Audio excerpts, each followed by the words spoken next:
자, 빈출 345페이지 보시고요. 빈출 345페이지. 거기 2번 오답지문 2번 보셔요. 제한능력자는 취소할 수 있는 법률 행위를 단독으로 취소할 수 있죠. 그쵸? 예. 한 장 넘겨보시고요. 취소권 소멸 양과로 2번 있죠? 취소권의 소멸 밑에 핵심 빈출. 취소할 수 있는 법률 행위를 추인했어요. 추인하면 그 이후에 취소할 수 없죠. 왜냐하면 취소할 수 있는 법률 행위를 추인하면 취소권을 포기했잖아요. 그죠? 취소권이 없으니까. 자, 그 다음에 거기 스텝 2에서 1번 있죠? 오답지문. 취소할 수 있는 법률 행위에 관하여 법정 추인이 되려면 취소권자가 취소권의 존재를 인식하여야 한다. 아까 법정 추인은 알든 모르든 6가지 사유만 있으면 된다 그랬죠? 근데 임의 추인은 추인할 수 있음을 알고 추인의 의사표시를 해야 되는 거예요. 근데 법정 추인은 인식 자체가 필요 없죠. 알든 모르든 6가지 사유만 있으면 되니까. 따라서 존재를 인식할 필요가 없죠. 자, 이제 칠판 보시고 136페이지입니다. 교과서 136페이지. 거기 보시면 이제 법률행위의 무효 이렇게 나오잖아요. 그죠? 무효인데 136페이지에 거기 법률행위의 무효 제2절 나와 있는 위에 보셔요. 무효와 취소의 구별이죠. 자, 무효는 처음부터 권리 의무가 없는 겁니다. 애시당초 권리 의무가 안 생기기 때문에 누가 주장할 필요 없이 처음부터 당연히 효력이 없는 것이에요. 그런데 취소는 취소권자가 취소권을 행사해야지만 무효가 되는 거잖아요. 그죠? 예. 그 다음에 대세효 여부 그랬는데 무효는 누구에게든 효력이 없습니다. 그런데 취소는 원칙적으로 선의의 제3자에게 대항할 수 없다. 취소는. 왜냐하면 착오, 사기, 강박에 의한 취소는 선의의 제3자에게 대항하지 못하지만 제한 능력을 원인으로 한 취소는 또 선의의 제3자에게 대항할 수가 있어요. 그래서 강론으로 보면 약간씩 다른데 또 거기서 쭉 내려가 보시면 시간의 경과에 따라서 무효는 효력의 변함이 없어요. 근데 취소는 시간이 경과하면 제적 기간이 지나기 때문에 취소권이 소멸하죠. 그 점이 차이점입니다. 자, 다시 이제 칠판 보시고요. 이제 무효 갑니다. 일단 무효가 된다는 말은 권리와 의무가 없다는 얘기죠. 무효 그랬으니까 효가 권리와 의무, 권리와 의무가 안 생기는 거예요. 계약서 쓰고 돈을 주고 뭐 했어도 무효가 되면 권리 의무 안 생겨요. 그럼 이행하기 전에는 어떻게 하면 되죠? 무효 효과예요. 이행하기 전에는 어떻게 돼요? 권리 의무가 없으니까 달라고도 못하고 줄 의무도 없는 거예요. 그죠? 그래서 이행하기 전에는 이행할 필요가 없습니다. 근데 문제는 이행한 다음이 문제죠. 권리도 없고 받았어요. 또 의무도 없고 이행을 했단 말이에요. 그러면 이 경우는 부당이득 반환을 하게 된다. 다만 제한능력자의 부당이득 반환 범위에 특칙이 있다 그랬죠? 제한능력자는 무조건 현존이익이에요. 현존이익. 자, 무효 종류입니다. 무효도 우리가 무효 원인은 많이 봤잖아요. 우리 효력요건 중에서 무효 원인이 되는 건 어떤 거였죠? 효력요건에서 제한능력, 착오, 사기, 강박 뺀 나머지가 전부 무효 원인이에요. 권리능력 없을 때, 의사능력 없을 때, 확정될 수 없을 때, 원시적 불능, 강행법규 위반, 사회질서 위반, 비진입 표시 원칙 유효 예외, RR 무효, 통정허위 표시 무효. 이게 다 무효란 말이에요. 그죠? 근데 그러한 무효도 종류가 절대적인 무효가 있고 그 다음에 상대적인 무효 두 가지로 나눕니다. 절대적 무효는 뭐냐면 지금 갑이 집을 가지고 있어요. 그죠? 집을 가지고 있는데 집을 을에게 팔고 을이 다시 병에게 팝니다. 그래서 병에게 넘어왔을 때 갑과 을 사이의 계약이 절대적인 무효이었다. 그럼 이건 절대적이니까 제3자가 선이든 악이든 상관없이 취득을 못해요. 무효 주장이 절대적이에요. 그러니까 이 당사자 간의 계약이 무효가 되었는데 그게 절대적이라는 말은 얘가 소유자라는 거예요. 그런데 이자가 다시 제3자에게 처분했을 때 이 제3자가 선이냐 악이냐에 따라서 달라지는 게 아니라 얘는 선이든 악이든 무조건 무효를 주장할 수가 있어요. 이걸 절대적이라고 얘기를 하는 겁니다. 근데 상대적인 무효는 어떤 경우냐면 집을 병에게 넘겼는데 병이 선이면 취득을 해요. 선이면 취득을 하니까 갑이 달라고 할 수가 없죠. 근데 악이라면 취득을 못해요. 악이라면 취득을 못해요. 그러면 악에게는 달라고 할 수가 있다는 거잖아요. 이게 상대적 무효예요. 무효도. 그러면 얘하고 차이점은 뭐죠? 차이점은 뭐예요? 아니. 이 그림의 차이점은 어떤 거냐고. 선의일 때 취득을 하고, 그죠? 여기는 선의일 때 취득을 못하고 하고 차이죠. 나머지 다 같죠? 악이라면 어차피 취득 못하잖아요. 그죠? 그럼 공통점은 뭐냐면 얘도 무효고 얘도 무효예요. 그런데 효력이 누구에게나 다 주장할 수 있는 무효가 있고 악의에게만 주장할 수 있고 선의자에게 주장 못하는 무효가 있더란 말이에요. 그걸 상대적인 무효라고 해요. 그럼 어떤 게 상대적 무효냐면 비진의 표시로서 무효일 때, 통정 허위 표시로서 무효일 때는 상대적 무효예요. 그래서 이때는 선의의 제3자에게 대항하지 못한다 그러는 거예요. 근데 절대적 무효는 사회 질서 위반일 때, 강행법규 위반일 때, 불공정한 법률행위일 때는 절대적 무효라서 제3자가 선의라도 무효를 주장할 수가 있다는 거예요. 선의의 제3자에게 무효로서 대항할 수 있다. 이런 걸 절대적 무효라고 하는 거예요. 헷갈리죠? 다시 봐봐요. 비신의 표시로서 무효가 되거나 통정 허위 표시로서 무효가 되면 제3자가 선의일 때 얘는 보호돼요. 보호돼요. 그래서 선의의 제3자에게 대항하지 못하는 거예요. 그런데 그거는 이 두 가지 경우에만 국한되고요. 무효 원인이 많다 그랬잖아요. 강행법규 위반, 사회질서 위반, 불공정한 법률행위 이런 것도 다 무효가 되잖아요. 원시적 불능인 법률행위도 무효가 되죠. 그런 무효는 전부 절대적 무효예요. 그러니까 제3자가 선의라도 얘는 보호되지 않습니다. 선의의 제3자에게도 대항할 수가 있다. 절대적 무효를 달리 표현하면 선의의 제3자에게 대항할 수 있는 무효. 얘는 선의의 제3자에게 대항할 수 없는 무효. 결국 선의의 제3자에게 대항할 수 없는 거냐, 대항할 수 있는 거냐. 선의의 제3자에게 대항할 수 있는 무효를 절대적 무효. 선의의 제3자에게 대항하지 못하는 무효를 상대적 무효. 그럼 비진이나 통정 허위 표시로서 무효가 되면 얘는 절대적, 상대적?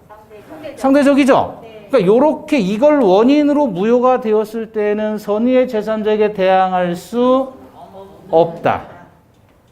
그런데 사회질서 위반이나 강행법규 위반이나 불공정한 법률행위로서 무효라면 선의의 제3자에게 대항할 수 있다.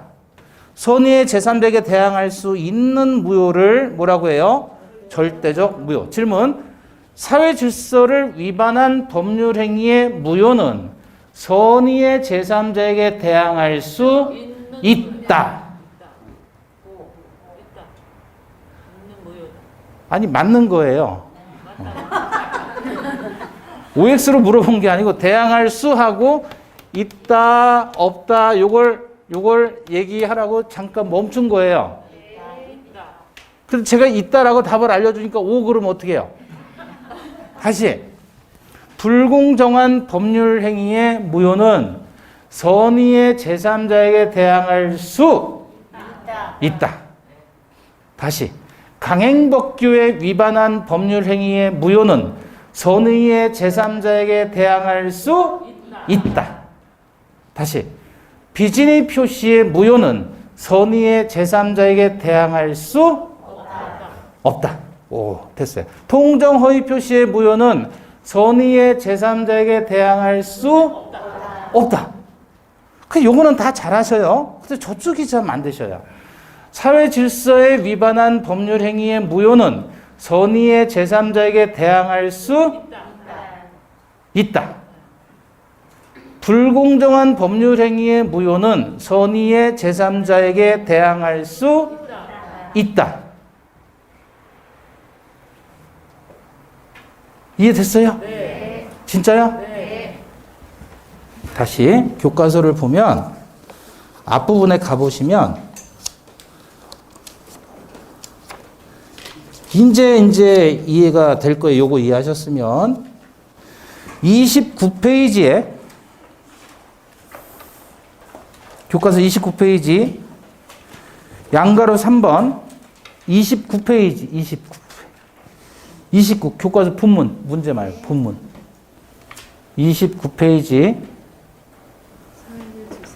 양가로 3번 사회 질서에 반하는 법률 행위의 무효는 절대적 확정적 무효이므로 선의의 제3자에게도 무효를 주장할 수 있다.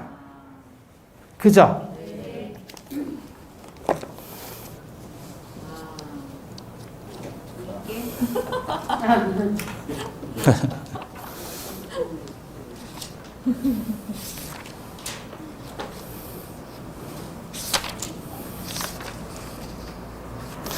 자, 300페이지 빈출 300페이지.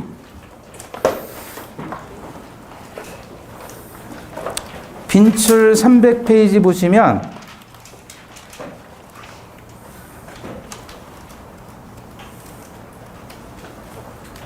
거기 스텝 1의 13번 문제 있죠?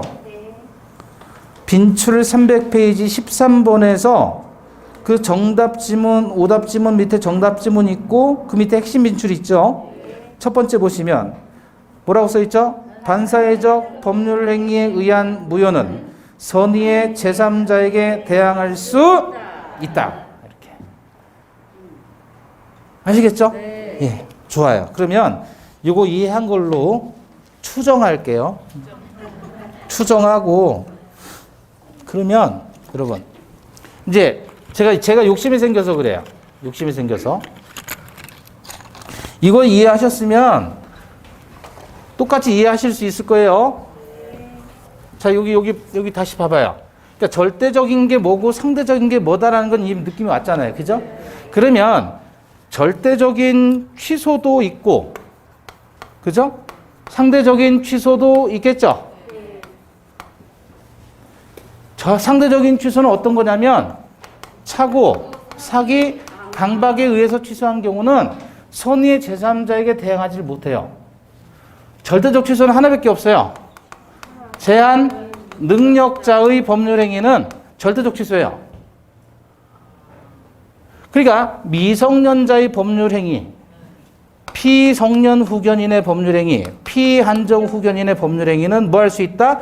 취소할 수 있고 그 취소로서 선의의 제3자에게 대항할 수 있다. 이렇게 구별하셔야 돼요. 그러니까 절대적 취소, 절대적 무효, 상대적 취소, 상대적 무효. 요컨대 상대적이라는 말은 제3자가 선의일 때는 주장하지 못하고 악일 때는 주장할 수 있으니까 상대방 봐가면서 달라지는데 반해서 절대적이라는 말은 변하지 않는 거예요. 제3자가 선이냐 악이냐를 다 묻지 않고 무조건 주장할 수가 있는 거예요. 그러면 민법에서는 절대적으로 효력 발생하는 게 원칙일까요? 상대적으로 효력 발생하는 게 원칙일까요? 절대적 효력이 이게 원칙인 거예요. 이게 원칙인 거예요.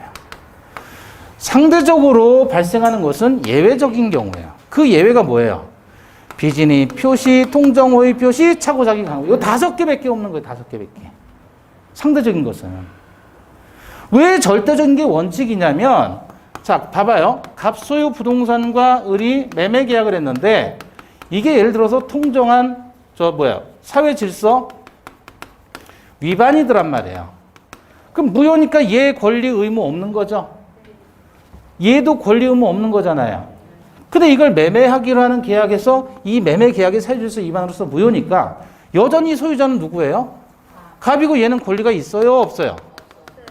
권리가 없잖아요. 권리 없는 사람이 제3자에게 처분했다고 한들 없는 권리를 이전시킬 수가 없잖아요.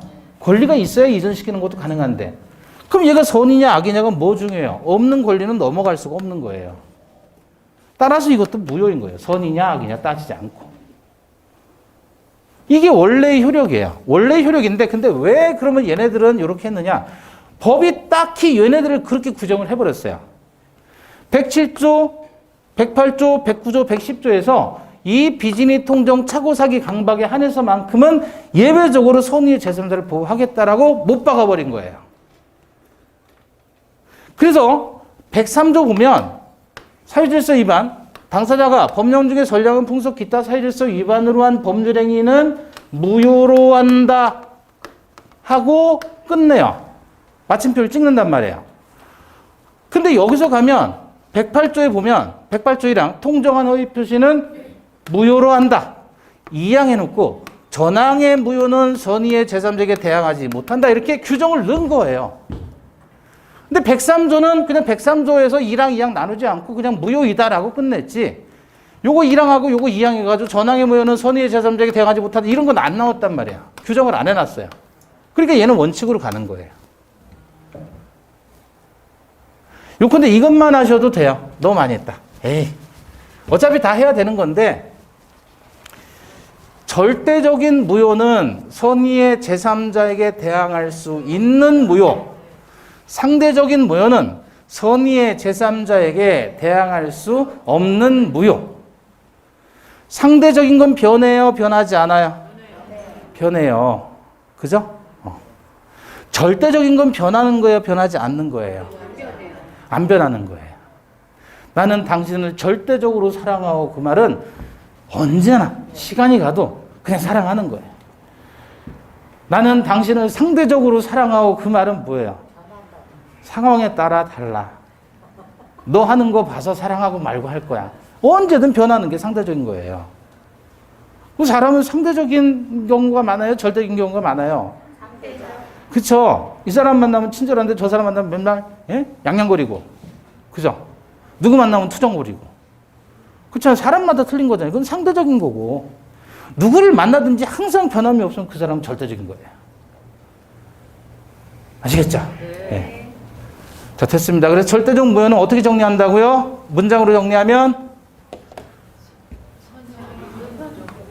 선의의 제3자에게 대항할 수 있는 무효. 상대적 무효는 선의의 제3자에게 대항할 수 없는 무효.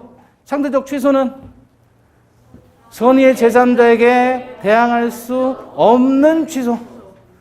절대적 취소는 선의의 제3자에게 대항할 수 있는 취소.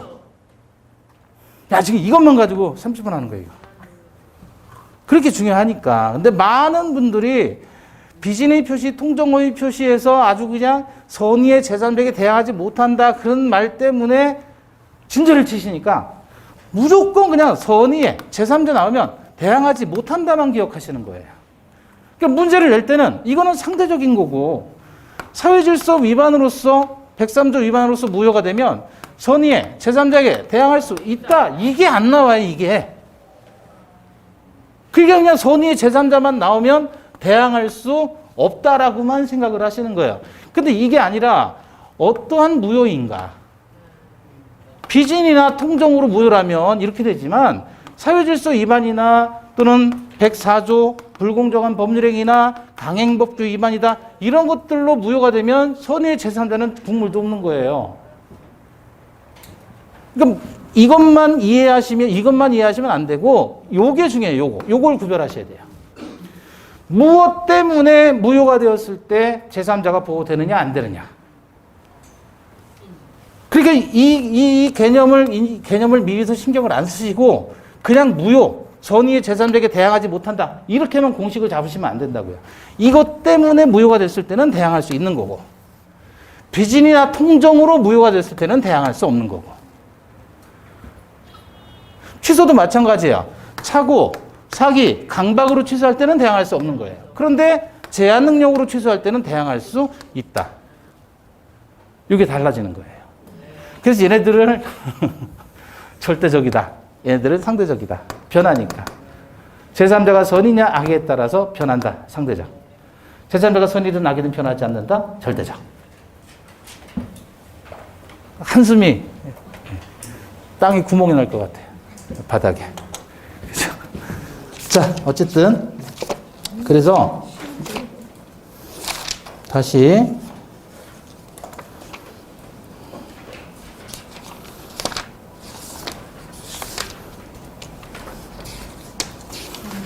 책에서는 뭐라고 교과서에서 얘기를 했냐면 137페이지 가보시면 무효의 종류, 그래서 절대적 무효와 상대적 무효, 그러죠?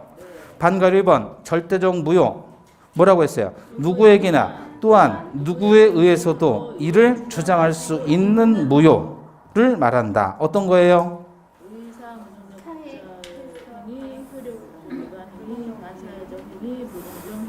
이런 게 다 절대적 무효인데, 그러므로 뭐라 그랬죠? 선의의 제3자에 대해서도 무효를 주장할 수 있다. 주장이란 말을 슬쩍 대항으로 바꿔쳐요. 선의의 제3자에 대해서도 무효로 대항할 수 있다. 자, 상대적 무효입니다. 읽어보시죠. 상대적 무효는 법률에 당사자는 무효이다. 그 무효로서 거래량적인 보호하기 위해서 선의의 제3자에게서는 그 무효로서 대항할 수 없는 거 있다. 그러니까 뭐가 있다는 거예요? 비진의 표시나 통정 허위 표시. 요거 두 개밖에 없는 거예요. 상대적 무효는. 오히려 원칙은 절대적인 무효가 원칙이다. 아시겠죠? 네. 자, 이제 칠판 보시고요. 138페이지 가보시고, 자, 거기 보시면, 제목이 137페이지에 있네요. 전부 무효와 일부 무효 나와 있죠? 137조, 137페이지. 137조 읽어보시죠.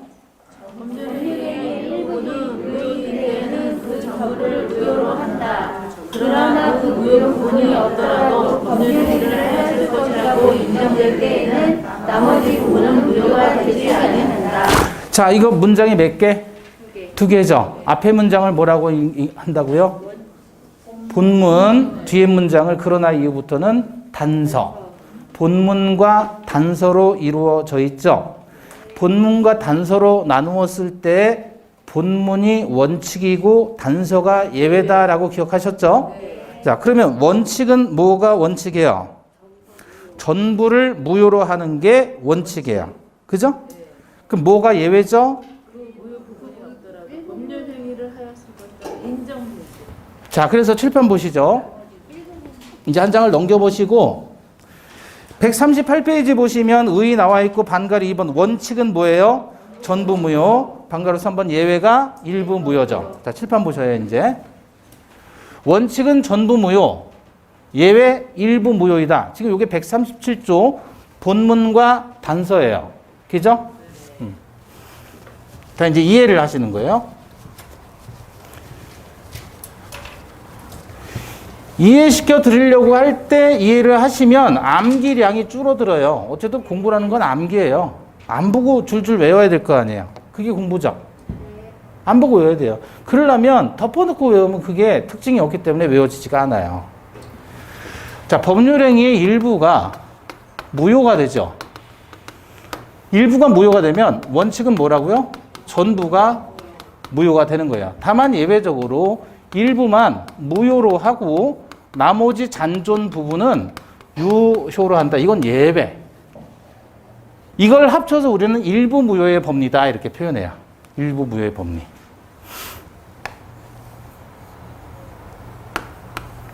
이게 뭐죠? 설렁탕이에요. 설렁탕. 설렁탕.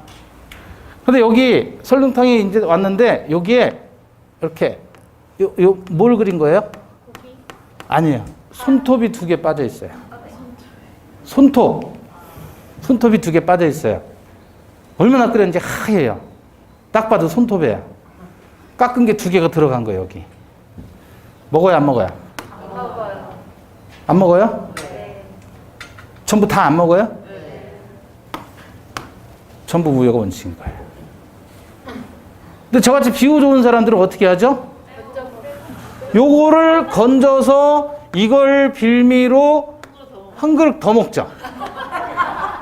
저는 요거만 건지면 되잖아요. 그죠? 요건 건지면 일부만 무효로 하고 나머지는 먹겠다 이거예요. 예외적으로. 저 같은 사람은 예외적인 경우고 일반적인 경우라면 안 먹잖아요. 에? 일반적인 경우. 그러니까 이게 원칙이다. 전부 무효가. 법률행위가 있을 때 일부가 무효가 되면 전부 무효가 원칙이고요. 예외적으로 일부만 무효로 하겠다. 자, 그러면 실례로 어떤 게 있냐면 갑이 예를 들어서 슈퍼를 운영하는 주인이에요. 슈퍼맨이에요, 슈퍼맨. 근데 이 건물은 자가 건물이에요. 자기 소유. 자기 소유. 그리고 슈퍼도 들어와서 이제 사는데 을이 그 슈퍼를 인수합니다. 매매 계약을 해요. 매매 계약을. 다만 매매를 뭐를 하냐면 이 슈퍼 안에 있는 물건은 사는 거예요, 얘가. 사가지고 파는 거예요. 슈퍼 인수할 때. 그럴 수 있죠? 근데 건물도 사면 좋겠지만 건물은 비용이 많이 들어가니까 건물에 대해서는 임대차를 하는 거예요. 그래서 임차인이 되고 얘가 얘한테 건물 사용하는 대가로 월세를 주고 슈퍼 안에 있는 물건은 얘가 팔아먹어야 되니까 그 물건은 통으로 얘가 사버리는 거죠. 그럼 법률행위 몇 개 했죠, 지금? 법률행위 몇 개 했어요? 2개 했잖아요. 요거 매매하고 임대차하고 2개 법률행위 했잖아요. 이해되셨어요? 자, 그러니까 갑이 자기 건물에서 자기가 슈퍼를 운영하다가 이제 나는 장사하기 싫다. 그래서 얘한테 넘기는 거예요. 슈퍼 안에 있는 물건을 통으로 해서 다 넘겨요. 보통 슈퍼 안에 있는 물건이 여러 개가 있잖아요. 아이스크림도 있고 빵도 있고 과자도 있고 술도 있고 뭐 많잖아요. 이렇게 많은 걸 하나하나 일일이 다 가격 매겨가지고 넘겨주면 번거로워요, 복잡해요? 번거롭고 복잡하죠? 그래서 이걸 하나의 물건으로 집합시켜서 거래를 해버립니다. 통으로. 통거래를 해요. 그걸 우리는 집합물이라고 표현합니다. 과자 하나, 빵 하나, 껌 하나, 이거는 단일물. 단일물이 모여서 하나의 물건이 됐다. 자동차가 됐다. 바꾸 들어가고 또 뭐 핸들 들어가고 뭐 다 들어가잖아요. 이런 거는 뭐야? 합성물. 얘네들은 단일물. 이것들을 다 묶어서 통으로 하나의 물건처럼 거래한다. 그것을 집합물이라고 하는 거야. 단일물, 합성물, 집합물. 물건도 이렇게 얘기할 수 있어요. 그러면 비단 슈퍼만 인수하는 게 아니라 서점에 있는 책 모두를 다 인수할 수도 있는 거죠. 문방구에 있는 것 다 묶어가지고 통으로 거래할 수 있는 거죠. 그런 걸 다 집합물의 거래라고 하는 거예요. 자, 어쨌든 그러면 얘는 지금 장사하기 위해서 공간은 임대차 계약을 해서 월세 주고 무슈퍼 안에 있는 물건은 얘가 사서 매수해서 자기가 팔겠다. 그래서 영업을 하겠다는 거죠. 그럼 법률행위 지금 몇 개 했죠? 2개 했죠. 그런데 하나가 어떤 이유로 무효가 됐단 말이에요. 어떤 이유로? 비진이든 통정이든 또는 사회질서 위반이든 등등등의 이유로 하나가 무효가 됐을 때 나머지는 어떻게 되겠느냐 이거죠. 그럼 얘가 지금 이 슈퍼 안에 있는 물건을 사들인 이유는 뭐 하려고? 장사하려고 그랬는데 임대차가 무효가 되면 장사할 공간이 없어지잖아요. 그러면 이거는 무효라고 치면 얘는 어떻게 되느냐? 얘는 무효 원인이 없는데 얘도 무효다. 전부가 무효다. 아니 그러면 이건 살 필요가 없는 거 아니에요? 이 공간에서 장사를 하려고 했는데 그죠? 그럼 다른 데 얻으면 되지. 아니, 다른 데 얻으면 그 다른 데보다 여기가 상권이 더 안 좋으면 어떻게 해요? 여기를 얻어야 되는데 이 계약이 무효가 됐다면 얘는 무효 원인이 없어도 따라서 무효가 되는 게 원칙이다. 법률행위가 일부가 무효가 되면 전부 무효가 되는 게 원칙이다. 다만 예외적으로 두 개의 법률행위가 일체성이 있고요. 나눌 수 있는 가능성이 있고. 그럼 만약에 이거 나눌 수 있고요. 얘를 한꺼번에 거래를 했는데 임대차하고 매매를 같이 했는데 임대차 따로 매매 따로 할 수 있는 분할 가능성이 있고 매매만이라도 나머지만이라도 거래를 할 수 있는 당사자의 가정적인 의사가 있다면 너무 많이 갔네요. 그러니까 이거 없어도 요것만이라도 내가 해야 되겠다라는 가정적인 의사가 있다면 요것만 무효로 일부만 무효로 하고 예외적으로 요거는 잔존 부분은 유효로 처리하겠다. 이게 일부 무효의 법리예요. 근데 그 결과적으로 뭐가 있어야 되는 거예요? 무효 부분이 없더라도 나머지 부분만이라도 거래할 수 있는 예의 뭐가 있어야 돼요? 가정적인 의사가 중요하다. 그러면 일부만 무효로 한다. 그 얘기입니다. 자, 그래서 책 보시고 138페이지에 원칙은 전부 무효예요. 다만 예외적으로 일부가 무효죠. 그럼 예외 일부 무효에서 법률행위 일부 무효가 일부 무효로만 처리되기 위해서는 법률행위의 나머지 부분의 분할 가능성이 인정되고 당사자가 나머지 부분만이라도 법률행위를 의욕하였으리라고 인정되는 뭐가 있다? 가정적 의사가 존재해야 된다. 그러면 일부만 무효로 하는 겁니다. 자, 그러면 질문. 법률행위 일부가 무효가 되면 그 전부를 무효로 한다. OX. 법률행위 일부가 무효가 되면 그 전부를 무효로 한다. OX. 옥스? X? O? 그러니까 제가 계속 원칙과 예외 이렇게 얘기를 했잖아요. 근데 제가 뭐라 했냐면 일부가 무효가 되면 전부를 무효로 한다 그랬잖아요. 맞잖아요. 원칙이니까. 아무 얘기 없으면 원칙대로 가는 거죠. 전달이 됐어요? 그러니까 법률행위 일부가 무효라면 전부를 무효로 한다. 그러면 맞는 거예요. 원칙이니까. 그럼 이런 건 맞아요, 틀려요? 법률행위 일부가 무효가 되면 언제나 그 법률행위 전부가 무효가 된다. 그건 X죠. 언제나 그러면 예외를 인정 안 하겠다는 뜻이니까. 전달이 됐죠? 예. 자, 일부 무효가 되려면 뭐가 있어야 되죠? 일체성 있어야 되고 분할 가능해야 되고 나머지 부분만이라도 법률행위를 했으리라는 가상적 의사 또는 책에서는 가정적 의사라고 하죠. 같은 말이에요. 가정적 의사, 가상적 의사. 반대말은 현실적 의사가 아니다. 그거예요. 가정에서 추측하는 의사. 아니, 이건 외우지 않아도 돼요. 여기 봐봐요. 일부 무효가 되는 것은 일부분인가? 이렇게. 일부분인가? 그러면 가정적 의사예요.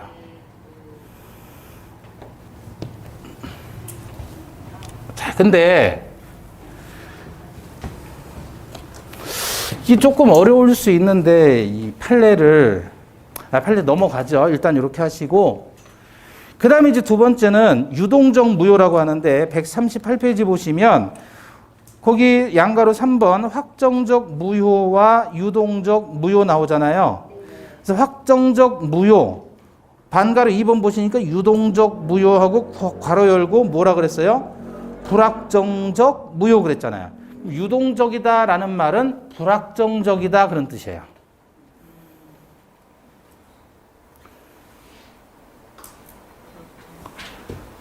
확정되어 있지 않다라는 걸 뭐라고 표현해요? 유동적이다. 네? 확정적이지 않다, 불확정적 무효를 다른 말로 유동적이다. 그러면 여러분, 유동적, 이게 공부는 어휘라 그랬잖아요. 그죠? 유동적 무효라는 말은 현재는 일단 무효예요. 그런데 나중에 가서 유효가 되거나 무효로 확정된다 그거잖아요. 그죠? 유동적 무효라 그랬잖아요. 어떤 거였어요? 유동적 무효가. 어떤 게 유동적 무효였어요? 오늘 공부한 것 중에. 아니, 유동적 무효 사례 어떤 거예요? 언제 유동적 무효라고 그랬어요?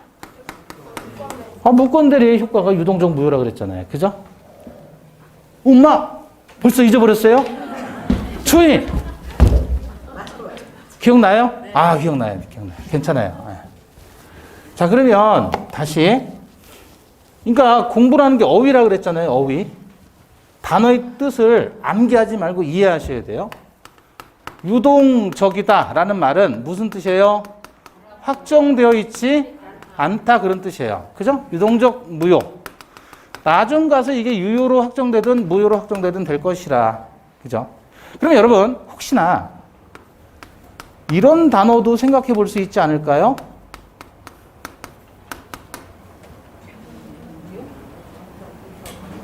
우리가 아까 절대적 무효와 상대적 무효, 어휘 확장해서 절대적 취소와 상대적 취소 그런 거 공부했잖아요. 그죠? 30분 동안 했어요.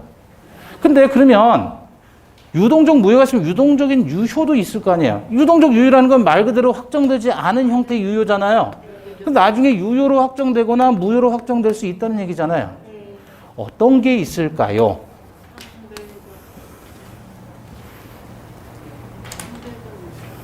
어떤 게 있을까요? 지금 당장은 일단 유효한데 나중에 가서 유효로 확정되거나 아니면 무효로 확정될 수 있더라는 거네요. 그러니까 지금 여기는 확정되지 않은 거잖아요. 불확정. 어떤 게 있을까요? 차고사기 강박. 비슷했어요. 그렇죠. 취소할 수 있는 행위가 바로 유동적 유효예요. 그래서 취소할 수 있는 행위, 현재 취소는 안 했어요. 취소권이 발생해서 취소를 해버리면 무효가 되죠. 소급해서. 취소권을 행사하지 않거나 아예 추인권을 행사하면 유효로 확정되는 거 아니에요. 그러면 지금 요거 두 개 하기 전 상태에서는 유동적 유효가 되는 거죠.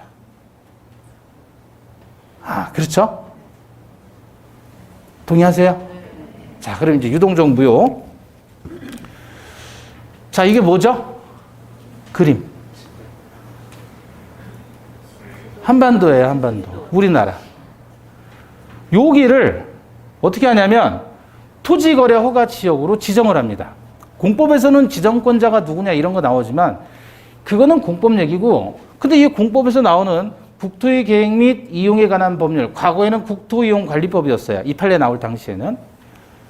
그 지정권자가 지정한다, 어쩐다, 그 절차는 공법에서 하는 얘기고. 근데 문제는 이렇게 해서 허가구역을 만들었어요. 뭐 때문에? 투기를 방지하려고. 건물 거래할 때요? 토지 거래할 때요? 토지, 땅 거래할 때 국가가 국가의 허가를 받아야지 거래가 된다라고 법이 명시를 한 거예요. 투기를 막기 위해서. 그런데 사람들은 어떻게 하는 거냐면, 그러면 일단은 내가 이 지역, 토지거래 허가 지역으로 묶인 이 지역에서 토지를 내가 사고 싶다라고 하면 어떻게 해야 돼요? 허가 신청을 먼저 해야 되겠죠? 그래서 허가 나면 그 다음에는 거래를 하면 돼요. 그런데 여기가 투기를 방지하기 위해서 국가가 개입하겠다는 거잖아요. 개인 간의 거래를 국가가 개입하면 안 되죠. 원칙적으로. 사회 질서를 위반하는 것도 아닌데, 땅 사는데, 여러분 컴퓨터 사는데, 옷 사는데 국가가 허가를 해줘야 된다? 이게 말이에요, 막걸리예요. 그럼 공산주의 국가도 안 해요, 그런 거는. 그죠? 그런데 거래를 하는데 그거를 국가가 허가를 한다. 그럼 명분이 있어야 되겠죠? 명분이 뭐냐면 투기 때문에 그래요, 투기 때문에. 그럼 여기는 왜 투기가 있느냐 이거죠. 이 지역은. 여기는 속칭 땅값이 상승하는 지역이에요? 아니면 하락할 지역이에요? 상승하는 지역이니까 수요가 많다, 적다? 수요가 많죠. 수요가 많으니까 살려는 사람이 많으니까 땅값은 당연히 상승하는 지역이란 말이에요. 그러면 호재가 많다는 거예요? 악재가 많다는 거예요? 호재가 많다는 거 아니에요. 땅값 상승 요인이 여러 가지가 있지만. 그죠? 그러니까 여기는 살려는 사람이 많아요, 적어요? 살려는 사람이 많아요. 많다 보니까 어떤 문제가 생기냐면 법대로 하지 않는 거예요. 일단 법대로 하면 당사자끼리 허가 신청을 해서 허가가 나면 그 다음에 매매 계약하면 되잖아요. 근데 일단 지름신이 발동해서 질러버리는 거예요. 뭐부터 하는 거예요? 계약 먼저 해버리는 거예요. 계약금 주고 계약을 거는 거예요. 이렇게. 허가는 안 받고. 왜냐하면 여기는 어쨌든 수요가 많기 때문에 일단 계약 먼저 체결하고 나중에 허가 신청을 하겠다 이거예요. 근데 국가는 이런 거를 예정하고 법을 만든 게 아니었잖아요. 이렇게 법을 만들면 국민들은 그거 따라서 허가 신청하고 계약할 것이라고 믿었지, 계약 먼저 하고 나중에 허가 신청할 거라고는 생각을 안 했어요. 국가는. 법을 만들 당시에. 근데 이 사태가 벌어진 거예요. 자, 그럼 이들 사이에 이 계약의 효력, 허가받지 않고 순서를 어겨서 계약 먼저 한 이 계약의 효력을 어떻게 봐야 될 것인가. 그게 문제가 되는 거예요. 이건 법에 안 나와 있잖아요. 사법상의 영역이죠. 허가권자가 누구고 허가 절차가 누구고 이런 게 중요한 게 아니고, 일단 이 사람들이 허가 신청한 다음에 계약을 하라고 법이 명시를 해놨는데 그거 위반하고 계약 순서를 바꿔버린 거예요. 그냥 살려는 사람이 많다 보니까 경쟁이 치열하고, 그렇게 일단은 계약 먼저 해버린 거죠. 그리고 나중에 추후에 허가를 여기서 신청을 하더란 말이에요. 그럼 허가 신청해서 허가가 나면 유효한 것이고, 허가 안 나면 무효인데, 그러면 이 효력은 어떻게 되느냐? 이거 유동적이죠? 유동적인데, 이거 유효로 해야 될까요? 무효로 해야 될까요? 이 계약을. 유효로 해야 될까요? 무효로 해야 될까요? 자, 이거 하는 이유가 뭐라 그랬어요? 투기를 방지한다는 거죠? 그죠? 그럼 만약에 권리가 있다고 하면, 허가받기 전 상태에서 매매 계약했을 때 권리가 있다면, 매수인에게 권리가 있다면, 그 권리에다가 피를 붙여서 팔아먹을 수가 있겠네요? 그럼 투기가 돼요, 안 돼요? 되잖아요. 그럼 이렇게 하면 안 되겠네요? 그러니까 허가 있기 전 상태에서는 권리 자체를 차단시켜야 되겠죠? 그래야 피 붙여서 넘길 일이 없는 거 아니에요? 그래서 무효로 간 거예요. 그러니까 이것은 순수한 판례 이론이다, 그거야. 현실적인 문제에 비추어서. 근데 독일에는 유동적 무효라고 하는 그런 규정이 있는데, 우리나라에는 유동적 무효라는 규정 자체가 없어요. 우리는 그냥 무효, 취소 이런 거 나오지, 절대적 무효, 절대적 취소 이런 거 나오지, 유동적이라는 이런 형태의 표현 자체가 법문에 없어요. 조문에. 그런데 독일에는 있단 말이죠. 이 판례가 현실적인 고려에 의해서 유동적 무효라는 이 이론을 가지고 왔는데, 이건 현실적인 문제 때문에 그런 거잖아요. 근데 학자들이 여기다 갖다가 살을 붙이는 거야. 아, 독일에 있었던 그 유동적 무효의 법리가 우리 판례에 의해서 있다고 얘기하는 거야, 학자들은. 근데 판례에서는 사실상 그 독일에 그 이론이 있는지도 몰라요. 관심도 없고. 현실적인 문제로 따져봤을 때 허가를 신청해서 받은 다음에 계약하면 아무 문제 없는데, 허가를 신청하기 전에 일단 계약 먼저 했을 때 이걸 유효로 할 것이냐 무효로 할 것이냐에 대해서 법원에서 고민을 한 것이고, 투기 방지를 목적으로 한다면 당연히 그것은 무효가 되어야 된다. 그래서 유동적 무효의 법리가 나오게 된 겁니다. 배경을 아시겠죠? 예. 그래서 139페이지 보시면 토지거래 허가제와 관련해서 방과로 1번 유동적 무효 고르죠. 동그라미 1번 부동산 거래 신고 등에 관한 법률상 허가를 받을 것을 전제로 개체결된 계약은 확정적으로 무효가 아니라 허가를 받기까지 뭐에 있다? 유동적 무효의 상태에 있다. 따라서 허가를 받으면 새로운 계약을 체결할 필요 없이 소급해서 유효가 되지만, 동그라미 2번 처음부터 허가를 배제하거나 잠탈한 내용의 계약이라면 확정적인 무효이다. 그러면 우리 민법에서 유동적 무효가 어떤 게 있느냐? 어떤 게 있어요? 지금 이 토지거래 허가제와 관련된 게 유동적 무효이죠? 그 위에 보시면 동그라미 2번 유동적 무효의 예. 무권들의 행위. 그죠? 요것도 유동적 무효라는 거예요. 학서라고는 약간 좀 이론이 있는데 무슨 독일의 이론을 받아들였다 이런 게 아니라, 어떤 학자는 또 그래요. 이거 원래 무권들에 관한 게 유동적 무효 아니었느냐. 그래서 원래 우리 민법에 있었던 이론이지 외국에서 받아들인 거 아니다. 뭐 이렇게 주장하는 학자들도 있고. 쓸데없는 논의죠. 네. 그거 뭐 따지면 뭐 할 거예요. 어쨌든 우리는 유동적 무효의 법리가 무권들의 행위에 있었다. 그 얘기입니다. 그 다음에 처분권 없는 자의 처분행위, 그래서 무권리자의 처분행위가 있는데 요거는 무권리자 처분행위는 다음 순환에서 다시 볼 겁니다. 어쨌든 하나씩 다 차례로 볼 건데 일단은 유동적 무효의 법리 자체만 이해를 하시면 돼요. 자, 그 다음에 취지를 아시겠죠? 그 다음에 이제 여기 살 붙이는 거는 이해하면 다 금방 할 수 있는 부분이에요. 자, 무효행의 재생 그래요. 재생. 책에서는 무효행의 재생이라고 안 오고 141페이지 무효행의 전환 그러죠? 전환. 자, 이거 간단한 겁니다. 무효행의 전환. 이게 이제 그 무효행의 전환인데 요식 이미 불요식 행위인데 그것을 불요식으로 바꿀 수가 있겠느냐? 또 요식을 요식으로 바꿀 수가 있겠느냐? 안 되는데 예외적으로 가능하다 그래서 비밀 증서로서 무효인데 자필 증서로 전환시킬 수가 있느냐? 혼인 외의자를 출생 신고했어요. 근데 이게 인지 신고로 전환할 수 있겠느냐? 그런 문제인데 다 이거 가족법 얘기예요. 그래서 그다지 중요하지 않다. 책에는 나와 있지만 예전에 혼인 외의자예요. 혼인 외의자를 출생 신고를 해요. 출생 신고를 감남과 을려가 부부죠. 부부인데 감남과 을려가 부부인데 감남이 병녀와 사이에서 아이를 낳은 거예요. 예? 그러면 이 아이는 혼인 중해자가 아니라 혼인 외로 아이를 가진 거잖아요. 얘를 이쪽 호족에 올리는 거예요. 출생 신고하는 거예요. 이해되셨어요? 네. 왜 이렇게 할까요? 왜? 모처 사이에 애가 없으니까. 그래서 씨바지 들여가지고 애를 낳은 거예요. 그래서 이들 사이에 난 것처럼 출생신고를 해요. 그럼 출생신고가 아니잖아요, 이거는. 그죠? 그렇죠. 이 아이는 이 사람의 아이죠. 내 새끼요라고 인지한다. 인지신고로 전환시키겠다. 출생으로서는 무효이지만 그렇다고 이 아이의 엄마가 다를 뿐이지 아빠는 같은 사람 아니에요? 그죠? 그러니까 그거를 내 아이다라고 인지를 해준다. 이걸 인지신고라고 해요. 그래서 이걸로서는 무효이지만 이걸로 유효하게 전환시킬 수 있겠다. 그런 얘기예요. 근데 별로 와닿지 않는 얘기들이죠. 네. 중요하지 않아요. 무효행위의 추인입니다. 아, 추인 또 나왔네, 지겹게. 그죠? 아까 우리 무권대리 행위 추인 봤죠? 취소할 수 있는 행위 추인 봤죠? 세 번째 무효행위 추인이에요.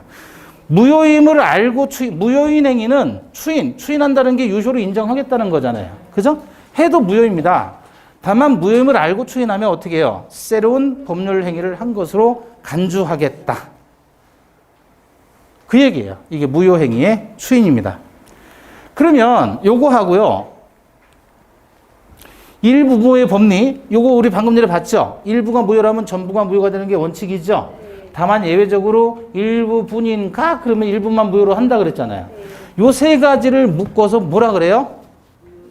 무효행위의 재생 그래요. 자, 우리 이거 봐요. 지금 여기서 크게 뭐 외우고 말고 할 거 없어요. 이건 시험에 안 나오니까 신경 안 써도 되고, 우리 법률행위의 성립 요건 있었죠? 갖추면 당사자, 목적, 의사표시가 있으면 법률행위는 뭐 했다 그래요? 성립됐다. 셋 중에 하나라도 없으면 법률행위는 뭐라 그러죠? 성립 안 됐다. 다른 말로 부존재 그러죠. 그죠? 얘는 그러면 존재는 하는 거네요. 그 다음에 다시 효력 요건을 따져야 되겠죠? 당사자가 뭐 있어야 되고요? 권리 능력, 의사 능력, 행위 능력이 있어야 되고, 목적이 확정되고 가능하고 적법하고 사회적 타당성을 갖추고, 의사표시와 일치해야 된다. 일치하지 않으면 비진이, 통정, 착오, 사기, 강박 이런 거 있었잖아요. 그죠? 효력 요건을 갖췄을 때 효력 요건을 다 갖추면 유효한데 갖추지 못하면 두 가지로 나눠서 취소할 수 있는 경우이거나 무효가 된다 그랬잖아요. 그죠? 자, 취소 원인은 뭐였어요? 제한 능력, 착오, 사기, 강박일 때 취소. 나머지는 전부 효력 요건 갖추지 못하면 다 뭐죠? 무효이죠. 그럼 무효하고요, 불성립하고 같은 거예요, 다른 거예요? 다른 거죠. 불성립은 아예 없는 거예요. 그죠? 아예 없고, 무효는 있는데 효력이 안 생긴다. 다시 말하면 이거는 부침개가 없어요. 만들지도 않은 거예요. 이건 부침개는 있어요. 만들었는데 맛이 없는 거예요. 이해되셨어요? 이건 음식 자체가 없고 그게 부침개라고 한다면 이건 부침개를 만들었어요. 만들었는데 맛이 없는 거예요. 그러면 이거는 재활용이 가능한 거 아니에요? 존재는 하니까. 맛이 없는 부침개라면 다른 거 섞어서 다른 거 만들어 먹어도 되지 않아요? 그게 바로 재생이란 말이에요. 재생. 그게 뭐다? 세 가지. 무효행의 전환, 추인, 일부 무효의 법리. 이게 재생 방법이라는 거예요. 그러면 이 얘기를 하려고 하는 이유는 부침개가 있으니까 재활용이 가능한 거지 아예 없다면 재활용이 되겠어요? 안 되겠어요? 만들지도 않았는데 무슨 놈의 재활용이에요? 따라서 일부 무효의 법리나 무효행위의 전환이나 무효행위의 추인이나 이 세 가지의 전제 조건은 일단은 뭐는 해야 된다? 성립은 해야 된다. 따라서 불성립, 불존재일 경우에는 재생 자체가 허용되지 않습니다. 따라서 불성립할 경우에는 일부 무효의 법리가 적용된다, 안 된다?